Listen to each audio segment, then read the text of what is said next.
Boa noite, caros alunos e ouvintes. No ar, mais um programa A República com Loriel Rocha. O tema do nosso programa de hoje será homeostase civilizacional.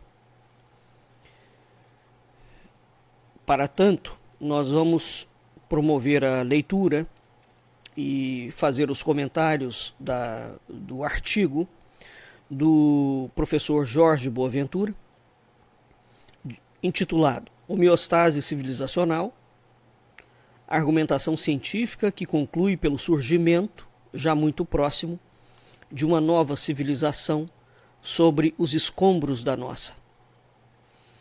Bem, a temática da homeostase civilizacional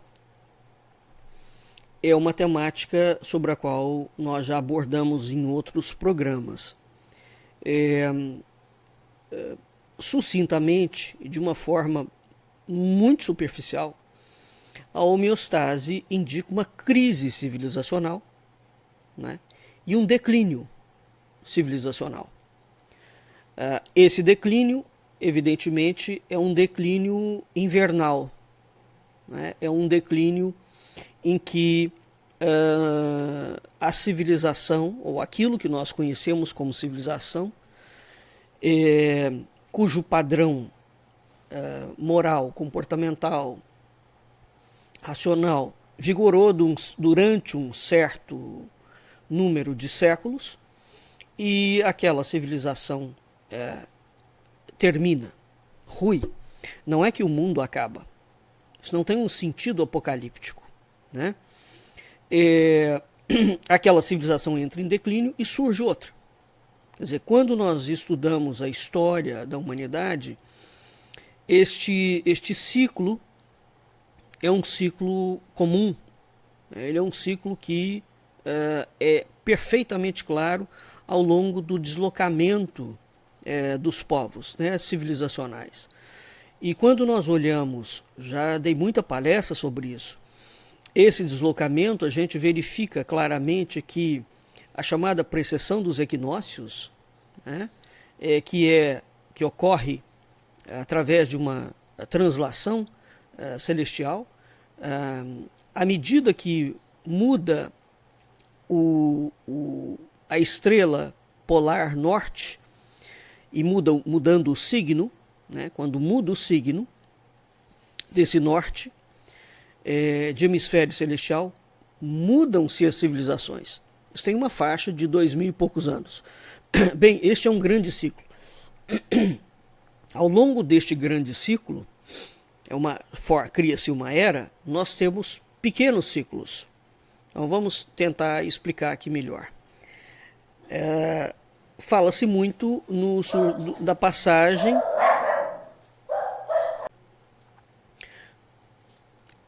da era de peixes para a era de aquário, né?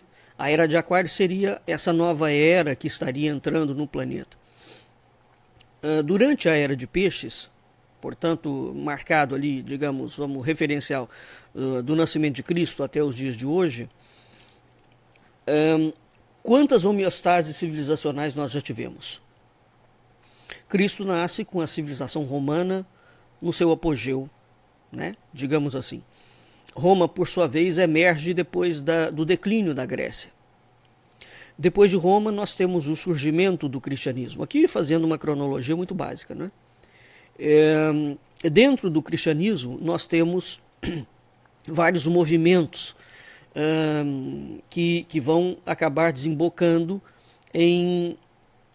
na criação de uma Europa cristã, que incorporou e submeteu em grande medida uma Europa pagã. Dentro desse seio, nós temos o surgimento do Islã, né? Depois nós temos a Idade Média, a Renascença, a Revolução Científica, e vai por aí afora. Isso tudo, evidentemente, quando nós temos a passagem do declínio da cultura grega para a cultura romana, veja que nós estamos falando de homeostase civilizacional. A homeostase civilizacional é exatamente isto. Quando uma civilização entra em declínio, uma cultura, e ela não desaparece, ela continua, mas existe uma substituição. Então o tempo roda, o tempo anda.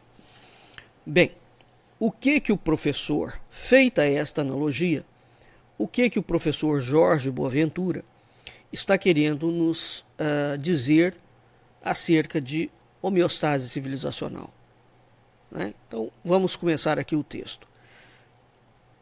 Em realidade, supomos, trata-se de cogitação de comprováveis implicações práticas, suposições que iremos submeter à análise dos leitores. Em nossa opinião, são elas tantas e tão sérias que nenhum projeto de médio ou mesmo de curto prazo devem ser desconsideradas. Bem, então veja, nós temos uma forma de analisar a homeostase civilizacional sobre uma perspectiva religiosa, sobre uma perspectiva espiritual, e é preciso não confundir o sagrado com o religioso, ou a espiritualidade com a religião. São coisas distintas, sim, que fazem uma interface em alguns pontos. E nós podemos estudar a história, o declínio das civilizações pela via da ciência. Né? Então, dependendo do aspecto que a gente estiver abordando aquela questão, ela tem uma leitura, ela tem um enquadramento. Né? Quando na tradição indiana nós falamos dos ciclos cósmicos, quando na tradição grega nós falamos das idades ou das eras, quando na tradição portuguesa nós falamos do Quinto Império, né? Quando na tradição católica nós falamos do Apocalipse ou do fim do mundo, tá certo? Isso tudo nos remete a uma ideia de homeostase civilizacional. Mas a forma, o enquadramento teórico daquele ensinamento ou daquele conhecimento, ele tem um perfil específico. Né? Então nós precisamos de perceber em qual perfil nós estamos. No nosso caso, nós estamos aqui agora avaliando sobre uma perspectiva filosófica e sobre uma perspectiva política. As outras avaliações que eu fiz sobre homeostase civilizacional, eu fiz sobre a perspectiva do Quinto Império e não só. Então é uma outra perspectiva sobre a história mítica, sobre a história providencialista. Vamos aqui voltar à leitura do nosso artigo. Os receios que transparecem já no título dado a este ensaio, Homeostase Civilizacional, como na observação colocada entre parênteses, consignada logo abaixo, resultam de determinadas peculiaridades dos dias em que vivemos, tão freneticamente agitados, que pouquíssimo tempo deixam a maioria das pessoas para reflexão em torno de temas que não integrem o cotidiano de cada um. Talvez por isso, um autor bastante promovido nos anos 80, Michael Novak, em obra que foi objeto de intensa divulgação a nível mundial, e que entre nós apareceu sob o título O Espírito do Capitalismo, assinalou que uma das coisas que mais o preocupavam atualmente era a prevalência de ideias sobre fatos, mesmo quando estes as contrariem de maneira frontal. Então veja aqui o primeiro ponto que o professor Jorge Boaventura está chamando a atenção: a prevalência de ideias sobre fatos. Veja, isso é um ponto muito importante. Ideia cada um pode ter a sua, né? Eu tenho uma ideia X do cristianismo, eu tenho uma ideia X do marxismo. Ideia todo mundo tem, né? Conhecimento é outra coisa. Opinião todo mundo tem. Conhecimento é outra coisa. É preciso não confundir opinião com conhecimento. E mesmo conhecimento, ele pode ser teórico, né? E ele não ter uma aplicabilidade prática. Então, quando você está diante de uma ideia, ou diante de uma teoria, ou diante de um conhecimento em que ele coloca uma determinada coisa, e na prática aquilo resulta um insucesso absoluto, a ideia está equivocada. Porque quando você foi aplicá-la, ela deu um resultado errado. Mas o que o professor Jorge Boaventura está falando é outra coisa. É mais grave ainda. Ele está falando da prevalência de um mundo mental desconectado da realidade. Esse é o ponto. Isso se chama distopia. Não é utopia, é distopia. Então ele está alertando para o surgimento de uma realidade mundial distópica. Em que o que você pensa não tem conexão nenhuma com a realidade. E mais, a pessoa não aceita a realidade, não aceita os fatos, e ela fica presa no seu contínuo mental, desorganizado. Vamos adiante.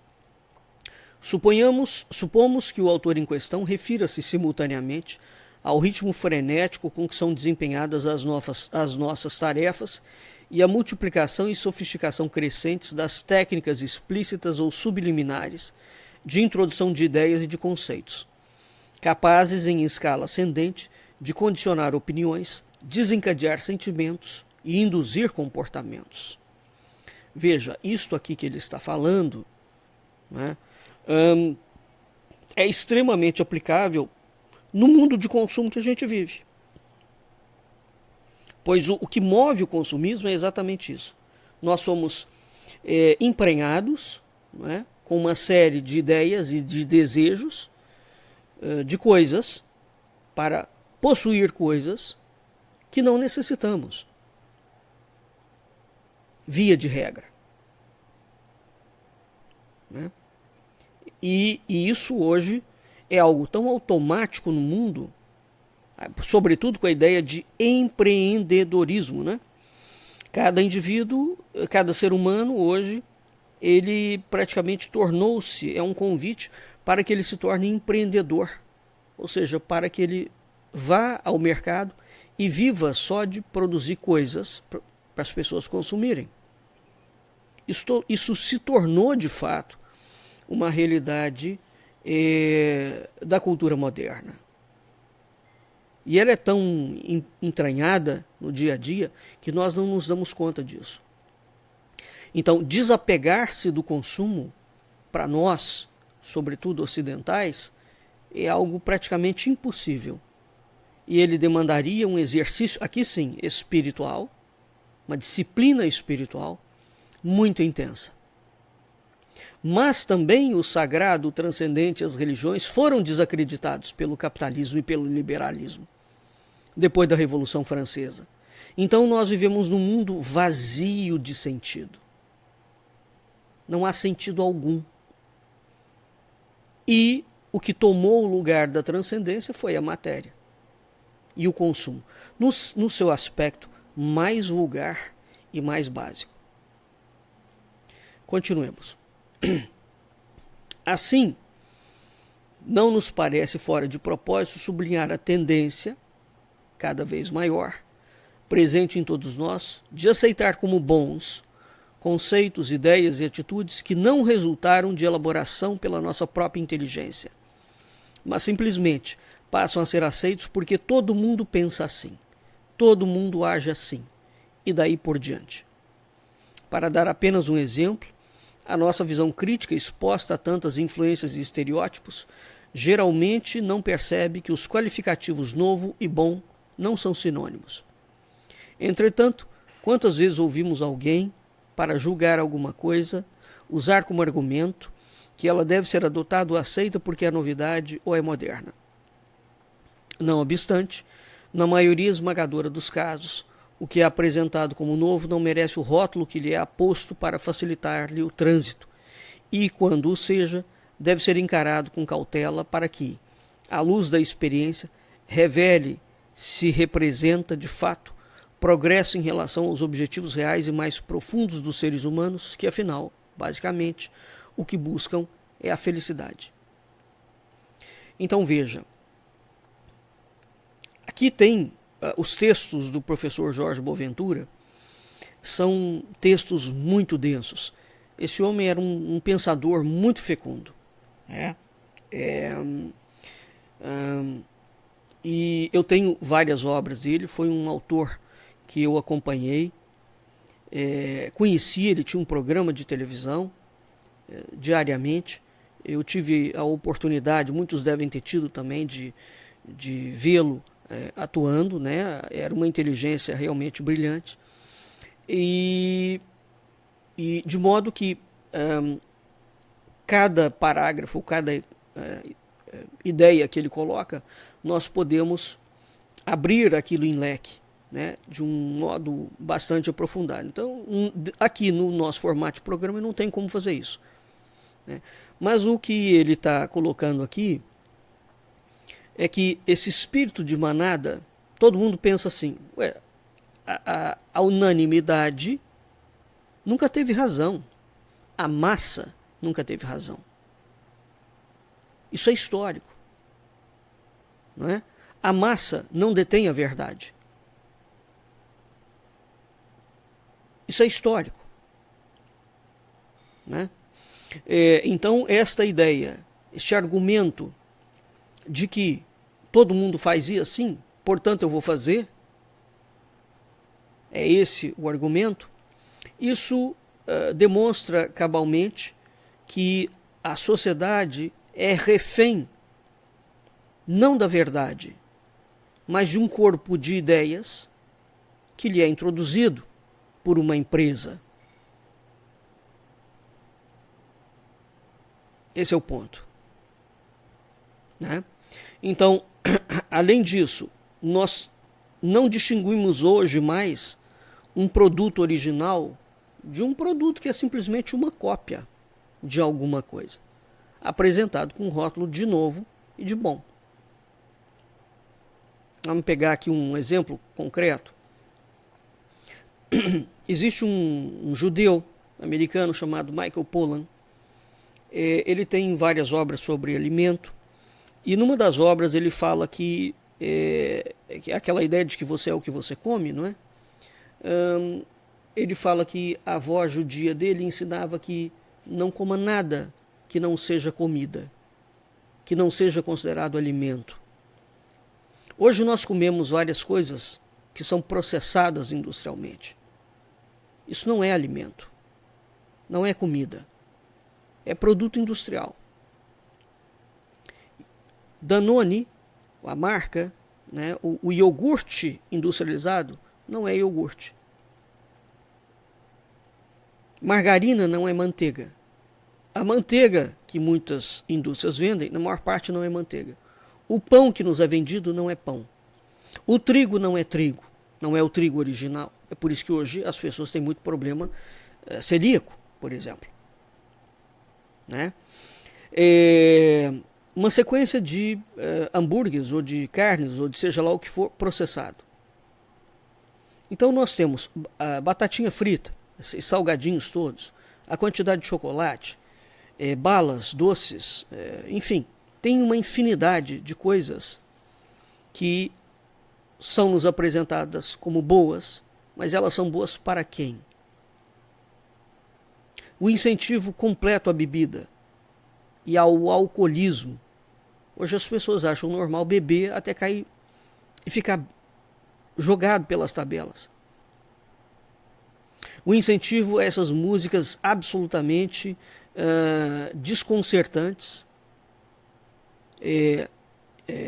agressivas, não é? E imorais que existem, entre elas o funk,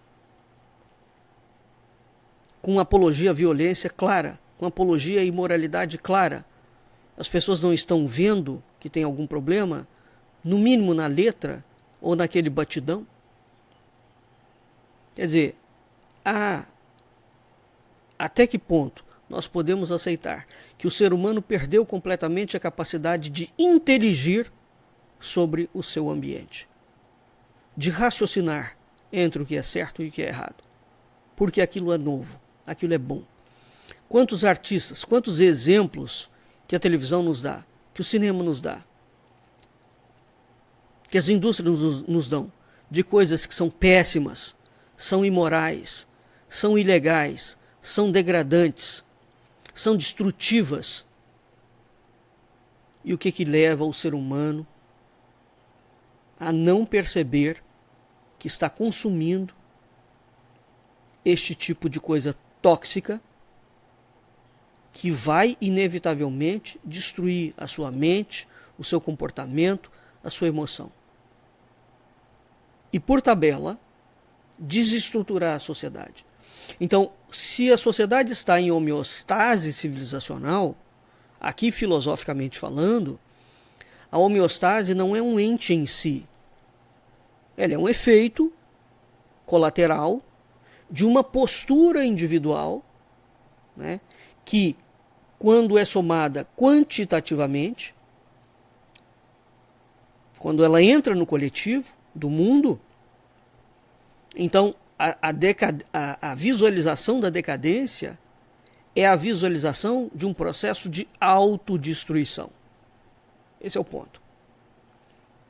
Individualmente, então, uma sequência de indivíduos está se autodestruindo, porque o indivíduo não se autodestrói sozinho dentro da sua casa. Ele leva aquela destruição para a sociedade, para o mundo em que ele vive. Eis o ponto. E uma vez que ele leva aquela autodestruição para o mundo em que ele vive, ele destrói o mundo. E isso em escala leva à homeostase civilizacional. Então o problema não está só no meu vizinho. O problema está em mim. É preciso retornar o olhar a mim. E nem isso hoje as pessoas querem fazer. Não é? Elas não têm mais responsabilidade sobre si e não querem assumir esta responsabilidade sobre si. É uma tragédia completa sob todos os aspectos e é inevitável a homeostase. Né? Então, a homeostase é sempre um período de decadência completa. Decadência na moral, decadência nos costumes. E o que leva à decadência? A falta da verdade. Ou seja, a falta de uma coordenação exata e sincera entre o que eu penso, o que eu sinto e o que eu faço. Porque o meu comportamento privado, dentro da minha casa ou na sociedade, expressa exatamente a minha realidade interior. Expressa o que eu penso de fato e expressa o que eu sinto. Porque uma pessoa do bem, uma pessoa equilibrada, e veja que eu não estou usando a ideia de espiritualidade aqui, uma pessoa moralmente ajustada, ela não fica aplicando moralismos públicos, ela é exemplo. Então, o ser humano que é um exemplo de bom comportamento, de bom pensamento, de bom sentimento, uma pessoa que é boa, sem ficar jactando-se de que é boa, porque nós vemos isso inclusive nas mídias sociais, uma série de pessoas abençoando as outras, falando em nome de Jesus, né? E quando você vê o que aquela pessoa faz, existe uma descontextualização que é algo absolutamente gritante. Isso já ultrapassou o ridículo. Um indivíduo que fala em nome de Deus e no momento seguinte ele mata em nome de Deus, ele xinga em nome de Deus, ele agride em nome de Deus. Deus não precisa de entrar nessa seara, caso a gente não queira. Não é? Então o que nós temos hoje é uma sociedade, via de regra, em sua grande maioria, descompromissada com ela mesma, com a pessoa dela. Não é? Então a sociedade não entra em declínio por si só. São as pessoas que estão erodidas, evadidas de si, e elas levam para a sociedade essa decadência. É assim que uma sociedade entra em homeostase. Este é o processo. Não existe um processo miraculoso. Ah, mas a indústria está me vendendo coisa. Sim, mas eu tenho um mecanismo, eu não sou obrigado a comprar aquele produto. As pessoas podem me oferecer o que for. Eu não sou obrigado a aceitar. Né? Então eu posso remar contra a maré ou contra a corrente, mesmo que aquele indivíduo seja infinitas vezes superiores a mim, em termos de força, de poder, de dinheiro. Não está entrando em questão aqui o dinheiro, está entrando em questão a capacidade de inteligir. Está entrando em questão o meu discernimento moral, meu discernimento ético, a minha decisão enquanto personalidade, para reger a minha vida de acordo com aquilo que eu penso, e não com o que a sociedade, ou a empresa, ou o padre, né, ou o pastor quer que eu pense. A responsabilidade da minha vida é minha, e ela não deve ser transferida para ninguém. É claro que existe uma indústria de consumo. Se existe uma indústria, porque as pessoas consomem. Muito bem, como é que muda esse cenário? Parando de consumir. É simples, não? É. Mas para parar de consumir, você tem que mudar a si mesmo. Bem, voltando. Os seres humanos, que afinal, basicamente, o que buscam é a felicidade. Que ela, felicidade, possa ser confundida com coisas erigidas em símbolos, sem cuja posse ela se tornaria inatingível, é algo que, apenas em parte, é verdadeiro. O que de resto em nada altera o fato de ser ela uma sensação, não um objeto perceptível pelos clássicos 5 sentidos corpóreos. Daí, jamais se ouviu dizer, ou qualquer de nós tenha dito, um dia algo do tipo: hoje eu tenho 3,7 kg de felicidade, melhor do que ontem, quando tinha apenas 2,5 kg dela. O que dizemos e às vezes ouvimos dizer, partindo de outros, é que hoje eu estou me sentindo feliz, mais feliz do que me sentia ontem. A felicidade, portanto, parece-nos, é algo subjetivo, cuja conquista, quem sabe, pode seguir mais de um caminho. O que ele está colocando é o seguinte: todo o consumismo, ou grande parte do consumismo, ele é focado no sentido de que você vai atingir a felicidade. Se você comprar um carro tal, você vai ser mais feliz. Você vai ser mais bem posicionado socialmente falando. Né? A felicidade, portanto, ela torna-se um objeto de consumo, em que a mídia, o consumo, te faz entender ou querer entender que ele é algo quantificável. Então você pode ter 3 kg de felicidade. Você fala, isso é um absurdo. Não, não é.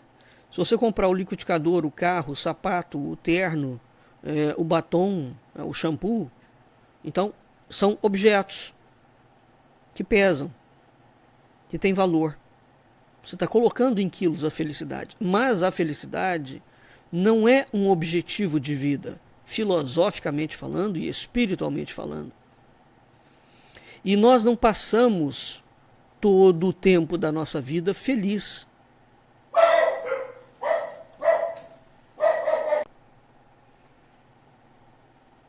Nós não passamos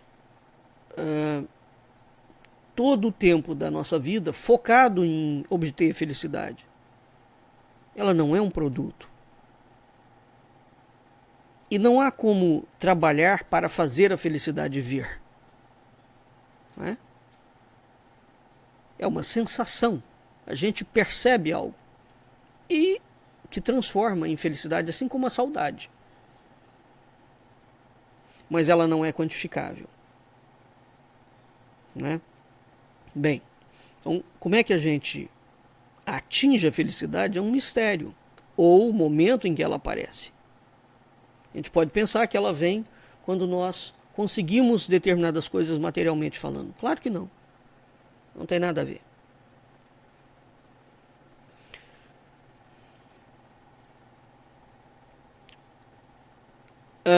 Então, continuando. No frenesi do nosso dia a dia, não estaríamos em rumo que conviria ser repensado para o bem de todos? E nesse repensar a quem caberiam as maiores responsabilidades? Ao menos dotados de vocação, de talentos, aos menos dotados de vocação, de talentos e meios eficazes de transformação?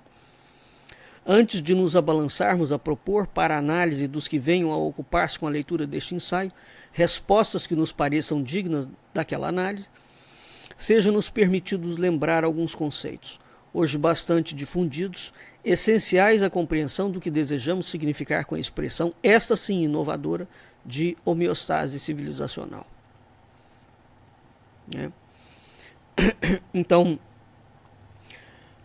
toda cultura, toda civilização, ela tem um formato, digamos assim, né? É aquilo que o alemão chama de espírito da época. Ela tem um formato em que a gente vive, em que a gente se movimenta. É claro que esse formato, quando a gente fala em formato, parece que está tudo formatado. Não, mas existe uma predominância de algo, né? que é manifesto. Ele é praticamente materializado. O consumismo é materializado, por exemplo. O resultado dessa materialização, desta forma materializada, os gregos distinguiam muito bem a ideia de forma e de função.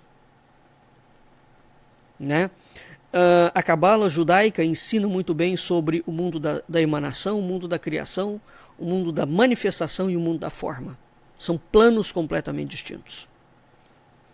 Uma ideia é uma ideia. Ela não é uma forma ainda. Ela não está manifestada.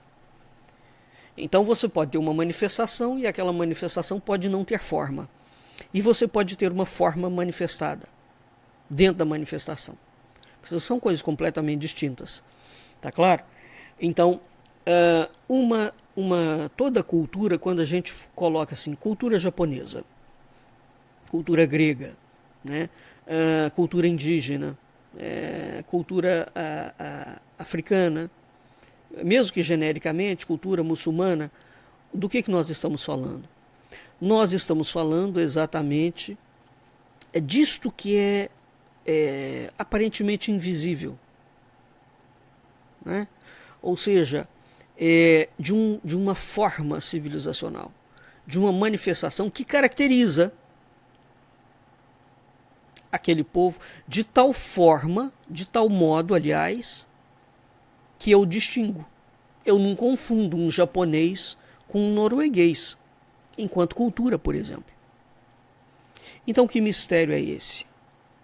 Que mesmo que os tempos passem, que faz com que eu consiga discernir visualmente e sensorialmente e intelectualmente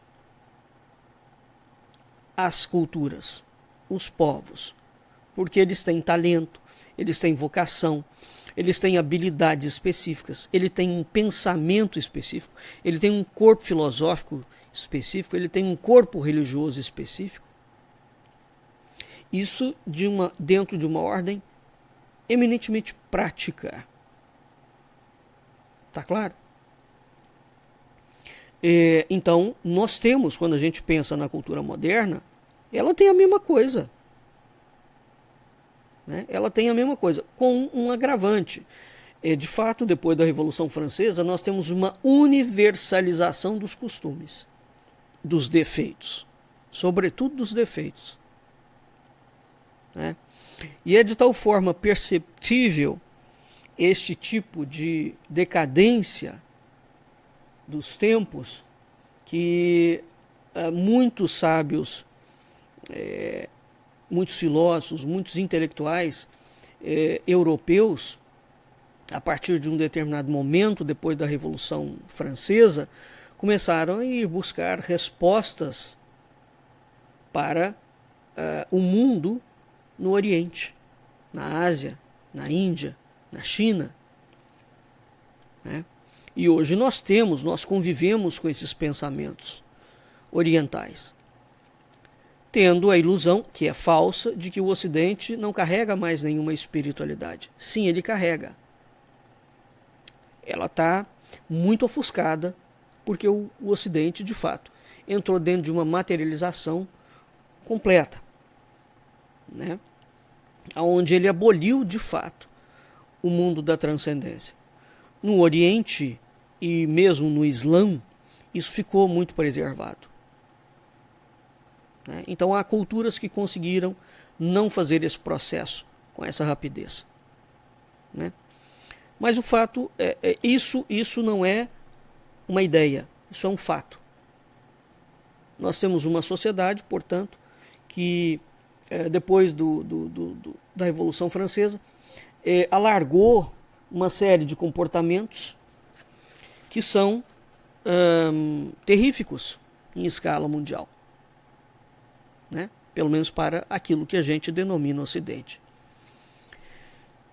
Então eu vou iniciar a introdução ao conceito genérico de homeostase e nós não vamos conseguir terminar a leitura do texto.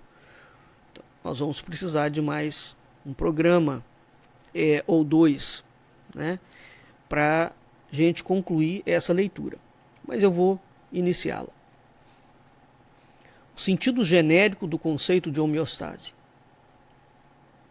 Como é sabido, o conceito de homeostase nasceu ainda no século passado, no domínio da fisiologia. Portanto, no domínio da ciência que lida com o corpo, como concepção devida ao gênio de Claude Bernard. Mais recentemente, ganhou um novo domínio importantíssimo em nossos dias com os avanços da cibernética. E já agora, a nível de preocupação que começa a interessar amplamente as massas com a degradação ambiental, sem dúvida alcançando níveis ameaçadores e com o consequente interesse em torno dos estudos em torno da ecologia. E tem sido tão amplo e difundido esse interesse que poucos temas serão atualmente mais mencionados pela mídia impressa ou eletrônica, do que os relacionados aos ecossistemas e à necessidade imperiosa de sua preservação. Entre nós, são copiosas as matérias publicadas sobre preocupações com a Amazônia, com a Mata Atlântica, com o Pantanal Mato-Grossense, com a destruição dos manguezais e assim por diante. Veja, o professor Jorge Boaventura era, no Brasil, politicamente um homem, ele é católico, né, ele é cristão, e ele é um homem de direita.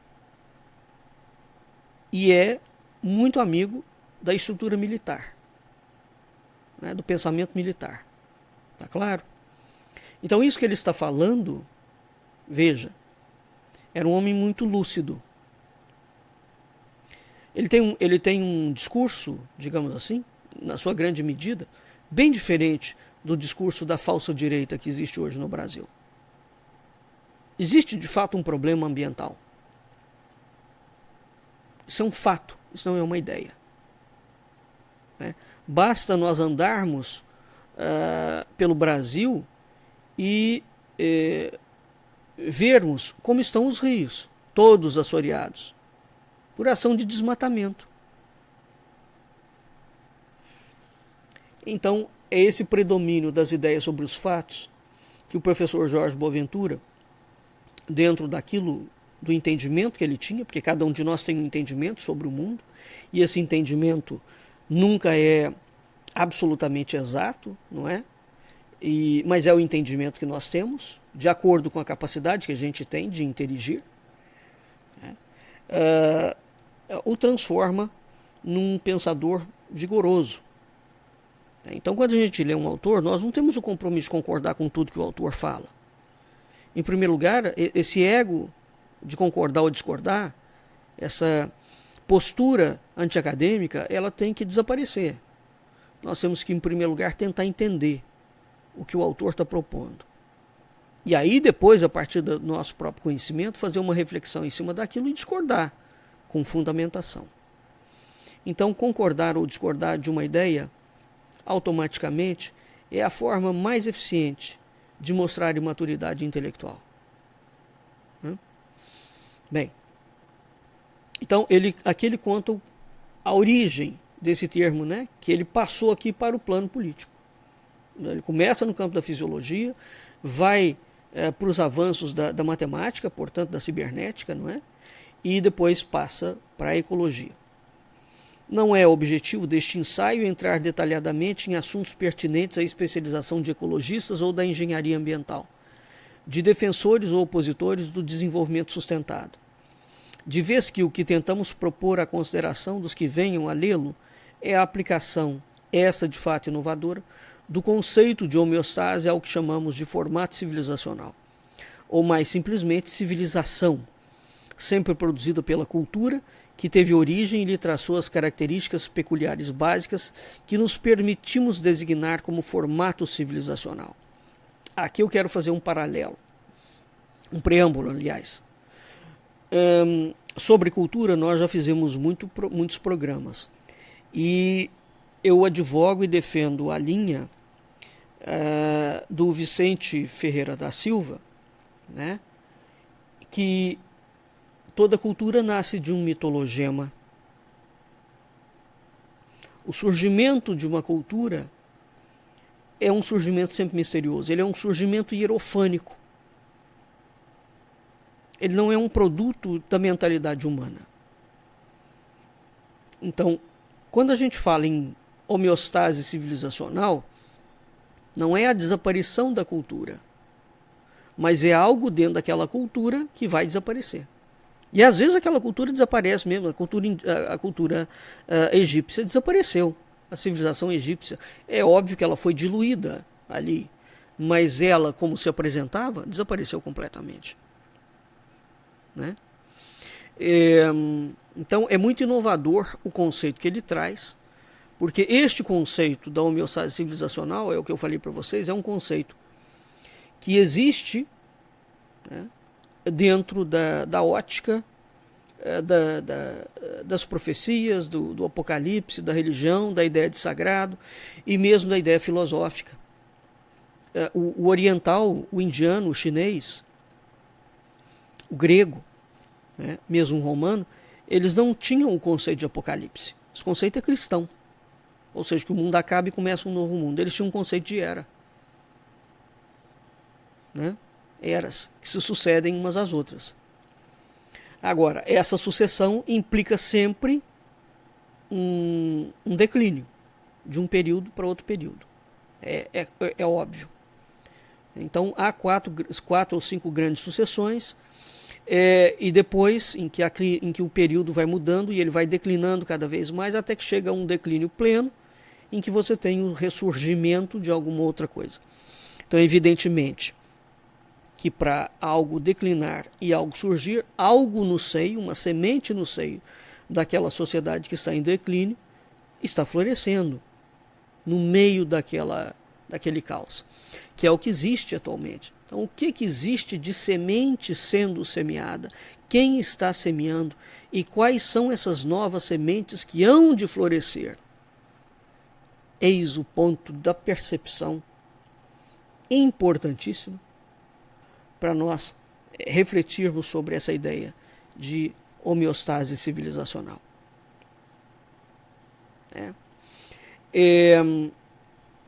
Então, ele vai assinalar no seu artigo que aprender o significado de homeostase ou do limite de homeostase referente a um dado ecossistema, a uma floresta, a uma civilização, ou seja, há um limite. Existe um limite civilizacional que você pode passar dele, e é um ponto que significaria um ponto de não retorno. Por exemplo, vamos pegar isso em termos de taxa de natalidade. Portugal é um país velho, tá? Hoje, Portugal é um país que está destinado a morrer. Por quê? Para o país se manter, né, ele precisa de filhos nascendo. Hoje, para Portugal manter a população que tem, a mesmíssima população que tem, sem acrescentar nada, cada português precisaria de ter 4 filhos. Então Portugal já entrou na chamada curva de natalidade reversível. Ou ele importa gente, que não são portugueses, não é? ou de fato aquele povo desaparece completamente. O Brasil tem uma curva de natalidade descendente também. Os Estados Unidos, a Europa como um todo. Né? A China está com uma curva de natalidade mais baixa do que a Índia, por exemplo. Embora a China ainda tem mais gente por conta do volume de chinês. Mas a Índia é um país que já ultrapassou a China. Né? Os muçulmanos, os africanos. Então nós temos aqui uma questão. Aí é preciso entender por que o ocidental não tem mais filho. Isso não é culpa de nenhum comunismo, hein? A própria sociedade ocidental foi criando uma forma de vida, né, que está levando a sociedade a certos limites. Então a homeostase ela pode ser avaliada em diferentes frentes. Tá claro? A homeostase é sempre um limite. É um limite que mostra uma decadência, que mostra um comportamento, mostra a sociedade por dentro, né? E é um ponto de não retorno. Então você passou aquele ponto de não retorno, aquilo inevitavelmente naufraga. Tá certo?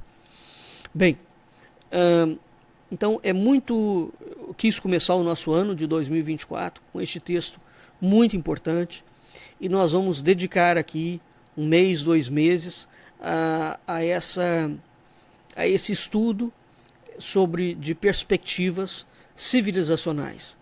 Por que o mundo está como está? Então, selecionei alguns autores para que a gente possa refletir sobre essa homeostase civilizacional.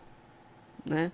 E depois também vamos pegar alguns autores em que a gente possa refletir sobre as eras, né? Os yugas, as idades do mundo, aqui já sobre uma perspectiva filosófica, sobre uma perspectiva extremo-oriental. Tá bem? Então vamos ficando por aqui e até o nosso próximo encontro.